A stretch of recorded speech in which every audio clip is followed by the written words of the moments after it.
and what your talent means to you. Hi everyone, my name is Zayed. I'm an artist. I've been drawing since the age of 9. I started, my parents had enrolled me into weekend classes at the Learning Tree of Arts. It's a school located by, like, right across the street from the falls. And I was going there, elementary, middle school, all the way to high school. I even taught there too, while I was in college. I started out doing drawing and painting, then I started doing mixed media. I even took anime classes, so I've dabbled in a lot, even ceramics as well. As I got older, when I kind of started college, I kind of slowed down on drawing because I, of course, focusing on school, and I was trying to figure out what it is that I really wanted to do. Right. But my father, he also, when he was younger, he used to draw. And he stopped drawing at a young age, and he kind of lost some of his talents. So that's one thing he always used to tell me. He's like, keep practicing, like, do not lose it, because if you do, I'm obviously going to be disappointed at my skills and have to try to practice again to get back to where I was. So I kept on doing it throughout the years. And I did a couple of shows. I was part of the Raw Artists show in Brooklyn. I did that last year, March. That was really cool. It was like, I think about 500 people came out that night. That was pretty cool. Then last year, end of last year, December, for Art Basel, some friends and we got together and we put on a show called Coast Basel in Wynwood on the Friday during Art Basel weekend. That was really cool and really successful. I also showcased my work at Egg Bay Festival, which was the first annual Egg Bay Festival that just started this year. And so now I also, about 2.5 years ago, I picked up graphic design. I started teaching myself graphic design. And I've been doing it here and there. As you know, my primary focus is canvas work, like acrylics and things like that.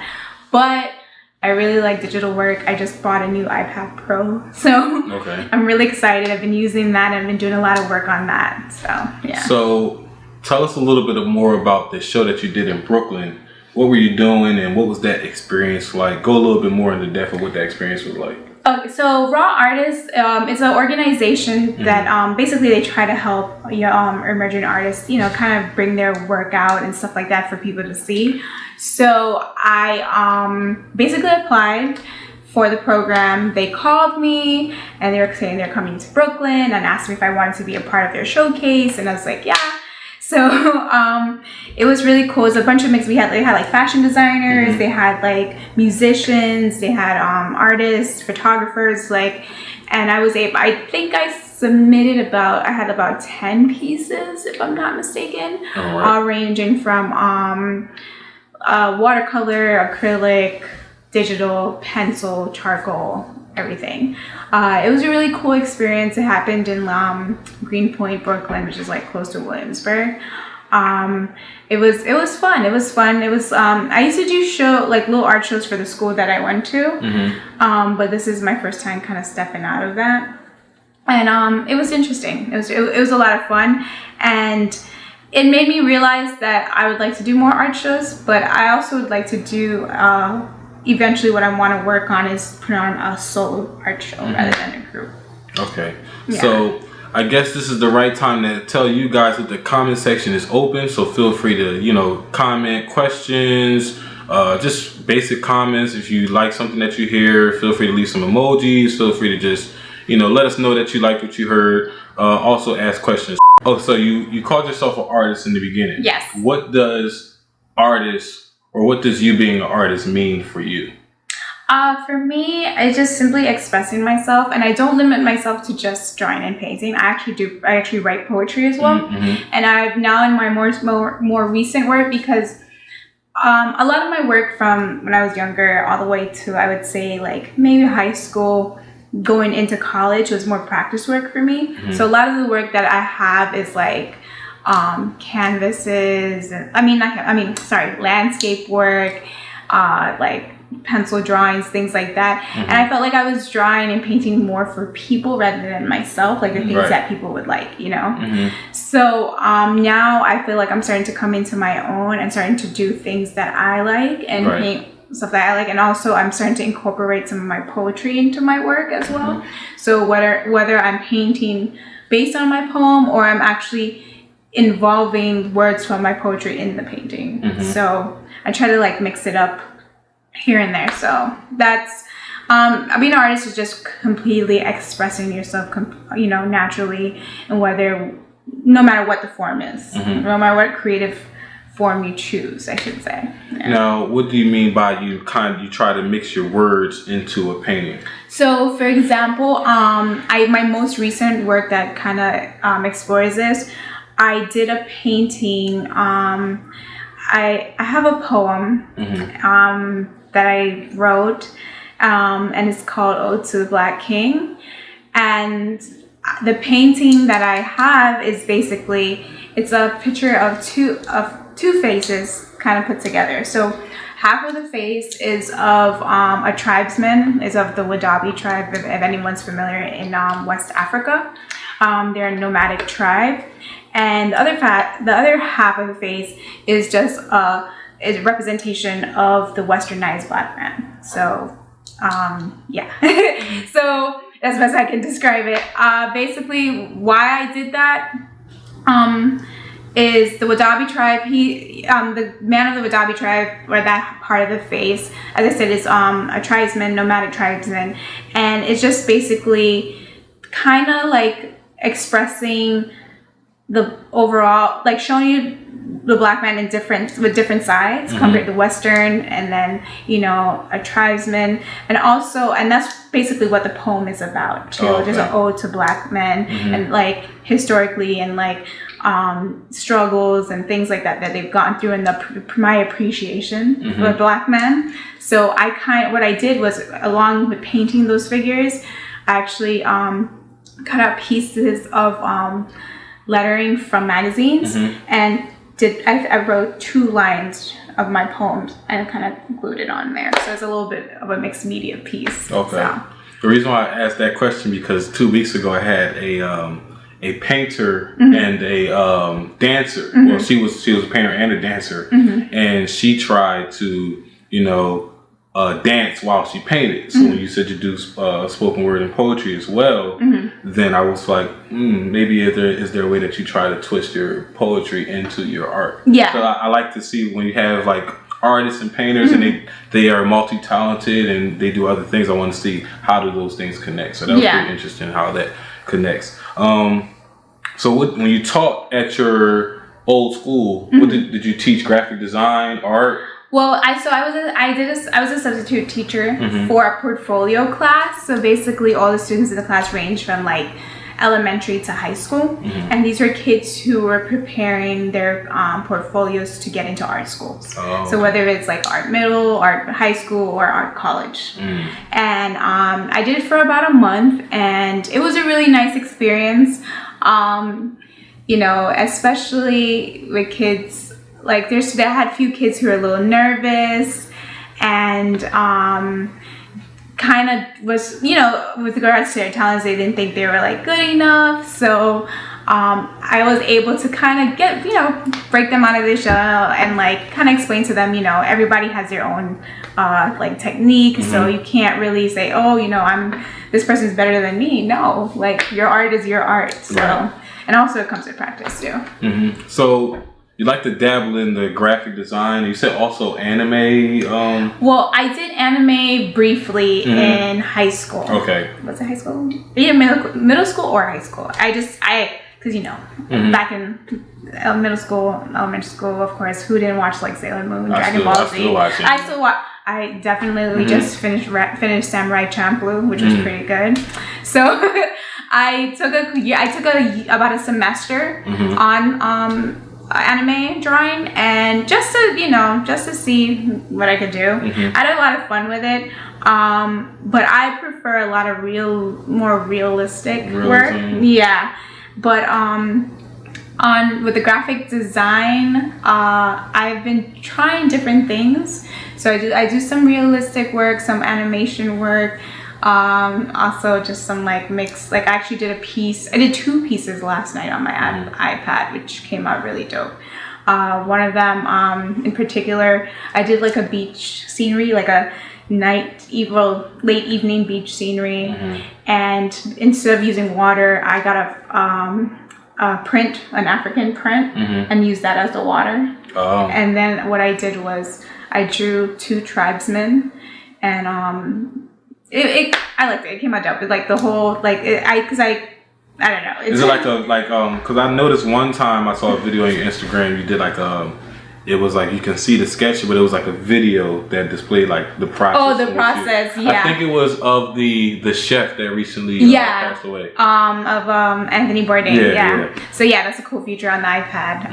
I use Procreate for anybody who would like to know. That's what I use on the iPad. It's a really, really cool app. There's so much you can do with that app. Like, it's amazing. But yeah. So what would you say you enjoy, because art is about expressing yourself and what you like to do the most. So what do you say you enjoy the most out of, physically drawing on like canvases or paper, or the graphic part, like the design on the iPad? So I think I prefer painting, simply because with graphic work, with regards to, for me, I'm drawing on an iPad, so it's a much smaller canvas, so to speak. Of course, you can draw and blow it up to how you want it, with printing. But I like painting kind of challenges me more, because especially when it comes to mixing colors, on the iPad you have a whole color palette that you can like millions of colors. A whole bunch of colors. But rather than on canvas, I have to actually sit there and take my time. And I always like to come out with the basic colors. Like, I don't try to have one of every type of color of bottle paint. I try to mix and see what I come up with. And it really challenges me, especially when I'm drawing people. Because of course you have to get the shades, the shadows, make it look 3D, make it kind of, especially I'm a perfectionist, especially when it comes to drawing people or painting people. So I want to make it as real as possible. So that's... Oh, so you're definitely the realism type of artist. Yeah. I'm trying to break away. I'm trying to break away, but I'm trying to do new things and kind of expand my portfolio. My dad's like, you need to, okay, try other things. Don't focus on doing the same type of work, Just, do what you like, but explore the different mediums. So, but I think realism, and I had another painter a while back and we were talking about hyperrealism. Yeah. I think those are so cool because you literally have some pictures that look like someone took a Canon camera or Sony or whatever, snapped it, and then just put it in a frame when you later discover somebody painted that from hand. So that... I mean, it's a lot of, there's a lot of different styles of art, but that one, to me, there are only a few people that really can. Yeah, it's hard because honestly, I've seen the progress, especially when it comes to drawing and painting people from when I first started. I always like to practice on myself. So a lot of my paintings are of me because I like to use myself as practice. Especially, and just seeing my my growth from when I first did a self-portrait to now, it's wow. It's when I see some people and they're the hyper realist artists, I'm just like, yo, this is crazy. I'm not there yet, but I'm trying. Before I get into my next question, Herson, he said Z in good company out here, so he said what's up. Hey Herson. My next question was, so you said you mentioned you can see how your growth is looking for the realism, right? What are some things that you picked up or some things that you noticed that you did to improve from your first attempt to recent work? It honestly is just practice. Just a lot of practice. I started buying more sketchbooks that I can take with me. I just started taking my time a little bit more and just challenging myself. Even now with this iPad, I can pretty much take it with me anywhere. So I'm having a lot of fun with that.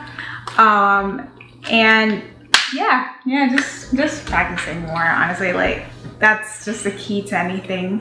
When you were in art school, did they like feed you like the reading books and things like that as well? Like there are like books on art that tell you about like shading and. So funny enough, not at all. Not at all. Not at all. My teachers, especially one of my favorite, my most memorable teachers are Miss April and Miss Sherry. And Miss April, she was my teacher in my younger years, from like elementary to middle school. Miss Sherry's for like middle school to high school. And they basically, it was all like, they would come out with a piece and they said, okay, this is what we're going to learn how to do today. And they would come around, because the classes were very small. It was probably like from 5 to 10 people per class. And it was like a 2.5-hour class. Like every Saturday, and they would come and like actually sit down next to you and like show me like the techniques, and like if I'm trying to do something like from a picture, then they're like, okay, no, let's try this way. So it was more hands-on rather than like books, because like me personally, I always, and even in school, I when it comes to learning things, I was better at being very hands-on. So even like, for example, like a math class, like, okay, you give me the book, I'm not paying attention to that book. Now I'll sit down there and like teach myself the whole book and like go and work out the problems myself and like look at like the bigger scale. Like that's just how I learn. So yeah, if they gave me a book on art, I would not be reading that. I think it's funny, because that's the difference between an art school and like a public, charter, or any type of other school, because I went to a public/charter school. Okay. And back when they did teach art as a class, I don't think they do it now, but back when they did teach art as a class, they literally thought teaching art was, you know, we'll sit in the front of the class, we'll learn about different styles, and then we'll go into how to shade for this style, different colors to use, and then we'll go hands-on towards the end of the class, which will be like 20 minutes left. And that's not really how you can learn. So that's the difference between an art school and like a public. Yeah, I was just like, I remember that too, because, you know, of course you have to take art school in like high school and even in college. And they're giving me all these words and all these definitions. And I'm just like, look, I don't really care about that. Like, teach me how to like perfect my skills. Teach me techniques. Like, I'm trying to actually do. And exactly. You over here trying to teach me words. And then like, if I want to be a teacher of art, then that's different. Yeah. But I'm just trying to be an artist. Exactly. Okay. So that's the difference. So what other opportunities, since you first started art to now, what opportunities have opened up for you? You talked about your show in Brooklyn, you talked about Art Basel, and a couple other shows that you've done. Anything else open up, or do you have anything in the future opening up? So right now, I've been like, I do some client work on the side. So if you guys want pictures drawn or anything, any ideas, if you want to get out on paper, definitely open to that. So I actually just helped a friend yesterday. He just started a podcast. And he kind of released it today. So I did the artwork for it, the cover art for that. I've done cover art for my friend's album. I've done flyers. Actually, with my business partner, you know, we have a company called In Good Company, and I'm like the creative. I just do the creative aspects or creative side of the company. So I'm doing like the flyers, or some of the flyers, I should say, and you know, just creative directing when I can. Also, recently, my latest project right now is my friend and I, Natalia Lilly, we have a podcast called Through the Wine. I did the cover art for that. It's actually now on, it's on SoundCloud. It's on Apple, the podcast app. You can find it there too. Basically, it's just us two friends, just having girl talk, but also talking about important issues, or issues that are important to us. And we're drinking a glass of wine, or maybe several glasses of wine throughout the whole podcast. Yeah, because you said you're trying to. The goal to finish the bottle? Yes, and we always do. We always do it, except for the most recent episode, which is coming soon. It's gonna be dropped. We're gonna drop it this week. We did it in Atlanta because we both went to Atlanta on vacation. It was a short episode, of course, because we were on vacation. But we didn't have wine. We did have some Hennessy, which was good. But we didn't drink the whole bottle of Hennessy. That's too much. Slurring words. Yeah, then it's just gonna be a mess. Yeah. So tell us a little bit about how Through the Wine got started. Well, first, I know it's a lot of rappers out there. If you need some cover art, check out Zayed. That's how you say your name? Yeah. Okay. Yeah, that's perfect. All right. So, what are some? Have you ever sold? Have you ever sold your personal paintings? Like, you said you've done a lot of paintings of yourself, or have you done any paintings of like celebrities? Have you ever sold them as well? I've sold some of my personal work actually at the Brooklyn show and actually at the Art Basel show that we did. I did a watercolor piece, and actually a coworker bought a painting and a friend bought a painting, and then some random people I met bought some sketches that I did. And actually from the Brooklyn show, so I have like 9 tattoos, but this one right here, if you guys can see it, this is actually from the first piece I sold at the Brooklyn show. It was the original piece is a watercolor piece, and there's much more to it, but this is the main part of the painting. So you basically designed your own tattoos? Yeah, exactly. Cool. Well, yeah, I tried. So yeah, I do sell some of my work here and there, but a lot of my work that I have right now are like older stuff that I've done, so I'm trying to create new stuff. And as I said, I'm more trying to come into my own when it comes to my work. I also recently what I did was I created these little wallpapers also it's on my Instagram page, like little fun wallpapers of food. So I did like sushi, a beef patty, stuff like that. Little phone for your iPhones, or if you have Android. And then I created them and turned them into iPhone cases as well. I was about to ask that. Yeah. So I turned them into iPhone cases. So yeah, I'm just trying right now. I'm like trying little things and trying to figure out and kind of come into my own and build my own personal brand, which is what I'm working on right now. That's very cool. So what was that feeling like when you sold your first piece of art? It felt really good. I was really excited. I was very happy, very appreciative that people actually like my work. I really, I get excited when people like are just as excited as I am. Even like, as I said, I'm a perfectionist. So even when I don't think my work is that great, it's cool to know that somebody thinks it's like amazing, So that kind of motivates me to put out more. And as of lately, because I went through periods of time where I was not motivated to draw or paint or do anything. I was just like, whether I was like too caught up in like work or just trying to do other stuff or like hanging out. So now I've been more prolific with my artwork. So yeah.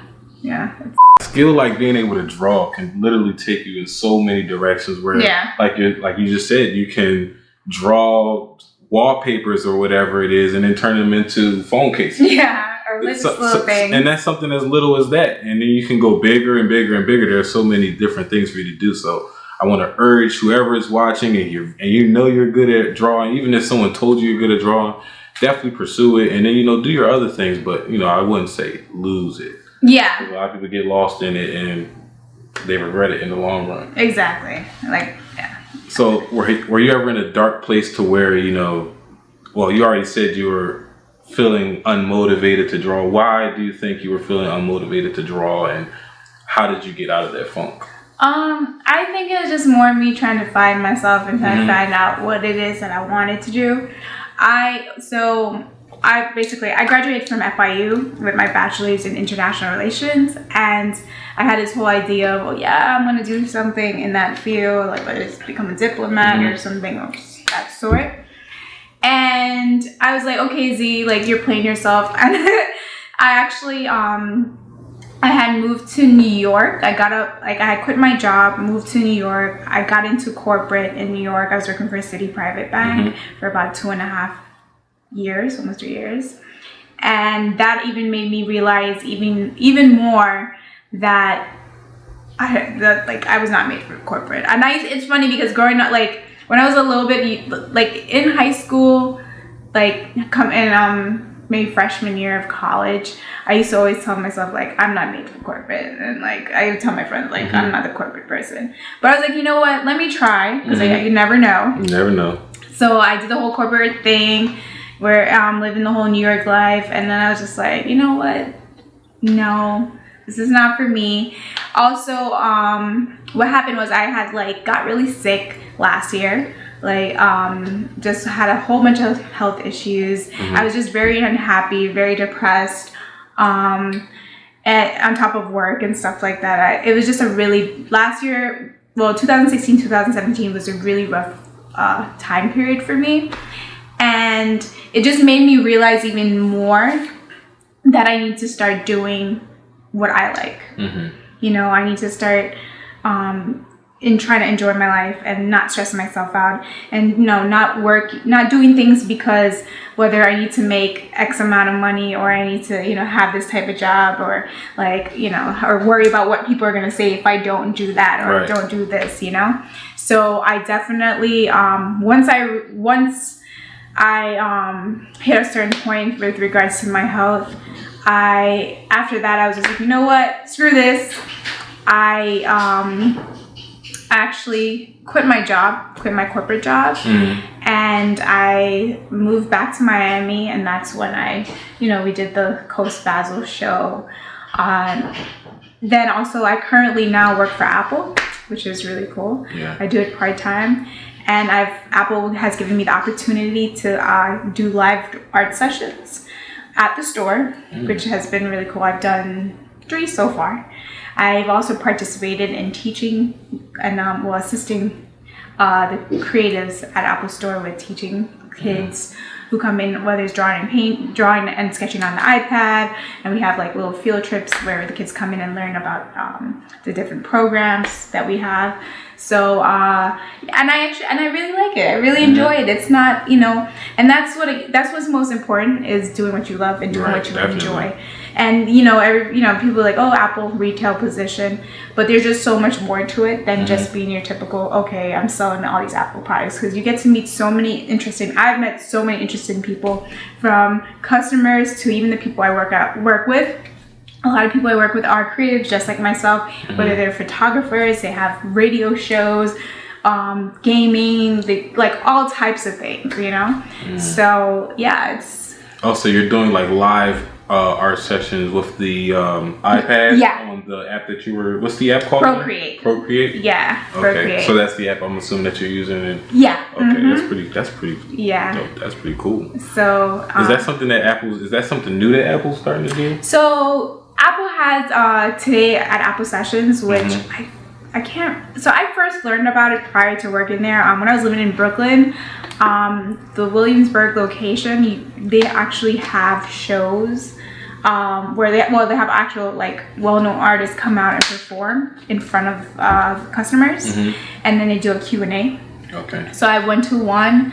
And it was a really interesting experience. But they also, at every Apple store, they kind of have Today at Apple sessions where they teach you about whether it's the products or whether it's programs, anything you need help on. They have coding, which is really cool, especially for kids. They have coding classes, as I say, drawing classes, photography classes, learning how to take pictures with the like the iPhone and how to edit and things like that.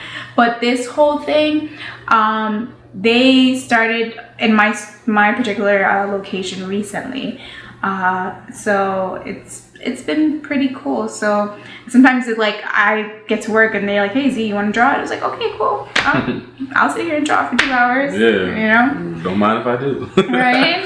So yeah, it's been a pretty cool experience. So C. Vincent said, "That's cool. Do you have any of your work on IG?" I said yes, but correct me if I'm wrong. How do you spell your @name? At ZAYEDMOXAN? There's an A in between, so ZAYEDAMOXAN. Okay. Yeah. AMOXAN. Okay. Yeah, so Instagram says somebody took my name. I'm like, well, I'm the only Zayat Maximine in this world, so. So you put the A in there just to show. Yeah, I'm like, I don't know who took my name, but. It was a good solution. Yeah. The most frustrating experience that you've had being an artist, and then give us the most enlightening experience that you had as an artist. The most frustrating experience is, I think I would say, is getting, as I said, to the point of actually really, like, I would say the whole process of painting a piece is frustrating because, as I said, I'm a perfectionist, so I want everything to look exactly like what either is in my mind or what I'm painting from or whatever, you know?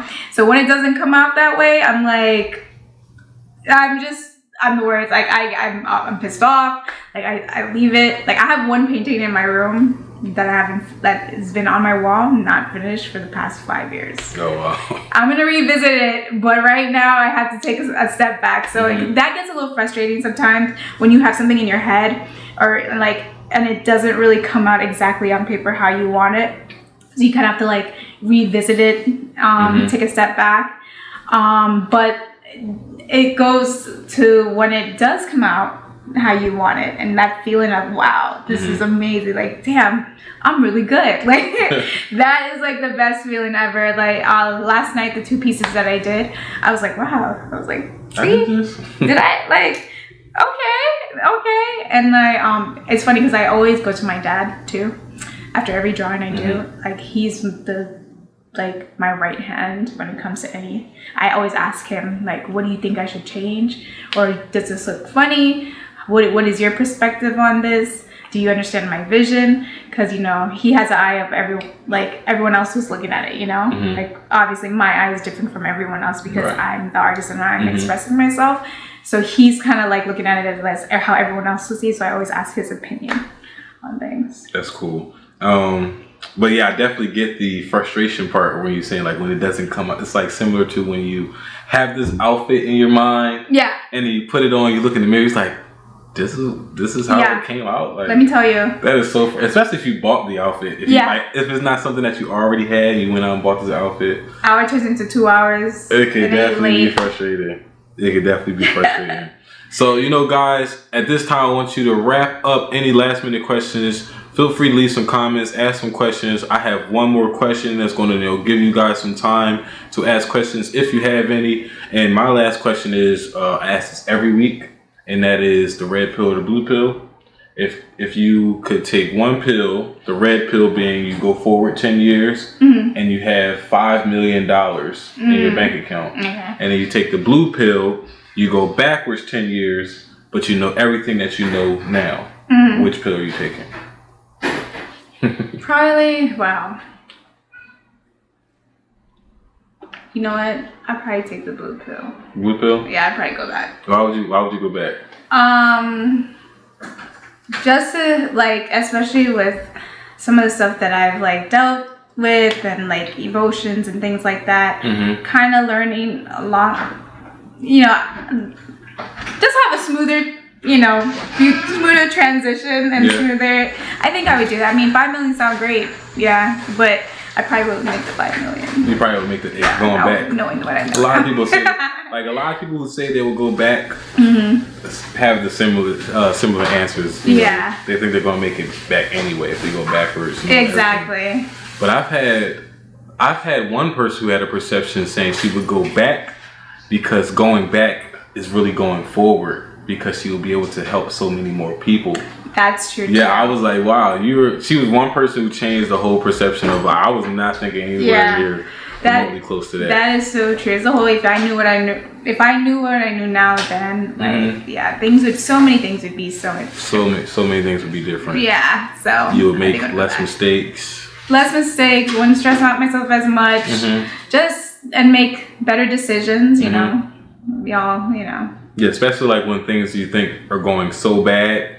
If you go back, you know that it's not going to be as bad as you think, and it's going to get better in the end, so you definitely wouldn't stress. Exactly. But seeing no questions, I'm going to wrap it up. Zayed, if you want to, you know, plug yourself in, tell us where we can find you, art shows that you have coming up, anything. This is the time. Well, so you guys can follow me on my personal Instagram page. Is Zayed, ZAYEDA as an apple. Moxam, M as in Mary, OXA as in apple, M as in Mary. That's my Instagram page. You can also follow the podcast through the wine. We have an Instagram page as well. You can find us on SoundCloud and on the Apple Podcast app. Also follow In Good Company Miami. Stay tuned we actually have an event tomorrow. It's unapologetically at Little Greenhouse. Tomorrow the event is unapologetically an immigrant. So we will have a guest speaker. We're going to be talking about some things and also having some really good food. If you guys haven't had Little Greenhouse's food yet, you guys should definitely check it out. And Live and Well, that's coming up beginning of August. That's our monthly day party at we're going to have it at 1306 Miami. So stay tuned for that, and you can definitely find that on Instagram as well. So yeah, and my Instagram page, whatever's coming up, I'll definitely post it on that page. And then my website it's zayedmoxum.com, but Instagram will probably be an easier way to get in contact with me. Okay.